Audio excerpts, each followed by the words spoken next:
There are some critics who say that maybe the Prophet attributed the Quran, though he was the author, because he wanted fame, status, glory, as well as leadership.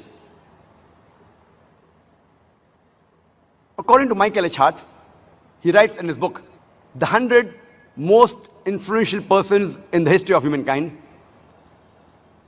and he analyzes all the human beings from Adam, peace be upon him, till the present time. And undisputedly, he puts Prophet Muhammad, peace be upon him, as number one, as being the most influential person in the history of humankind. So if he wanted to become a leader, he didn't have to claim that the Quran was from God, if he actually was the author. And Michael H. Hart, he gives reasons for each person, why did he give him number one, number two, number three, etc.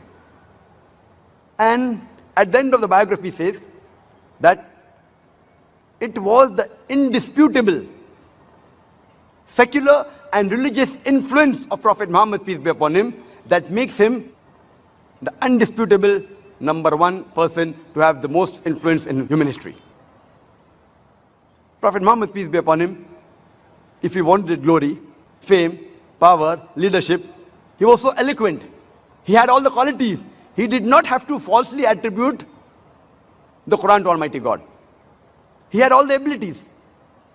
And if we analyze logically, any person who wants power, glory, leadership, fame, status, along with him is attached good food, fancy clothes, magnificent places, monumental palaces, guards, etc. But if we see the lifestyle of Prophet Muhammad, peace be upon him, he mended his own clothes, he repaired his own shoes, he milked the goat, and he did his own household work. He sat on the floor and ate. When he went to the marketplace, he didn't have any colorful guards. He was an example of simplicity and humbleness. And anyone who invited him, even the poor people, he used to accept their invitation and he used to eat whatever was served to him. So much so that his enemies, they passed a remark, which is mentioned in the Quran, in Surah Tawbah, chapter number 9, verse number 61. Oh, he listens to everyone. His enemies, they were angry. What kind of a person is this? He listens to each and everyone, even the poor people. And there are many instances and occasions which are recorded in history and in the Ahadith. And one such instance is, there was a representative from the pagan Arabs by the name of Utbah, and he comes to the Prophet and says that we will give you all the wealth in Arabia, make you the richest man of Arabia. We will even make you the leader. If you want, we'll make you the king. Only thing we want from you is that you should stop spreading this message that there is one God. If the Prophet wanted leadership, if he wanted to become the king, he would have accepted this offer very easy. There are several examples. We have the example that when the pagan Arabs, they told his uncle Abu Talib that ask an nephew to give over the message of universal brotherhood, of the oneness of God.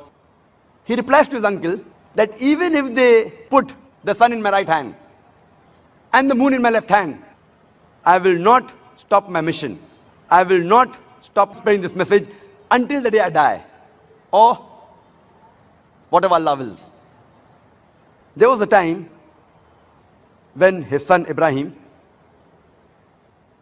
he died, and it coincided with an eclipse. So immediately the people said, this is a sign from God. The sun is mourning because a person has died, the son of Muhammad, peace be upon him.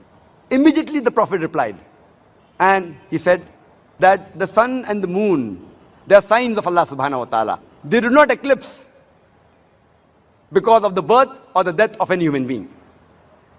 If he wanted fame and power, it was a very good opportunity. He could have said, yes, because my son died,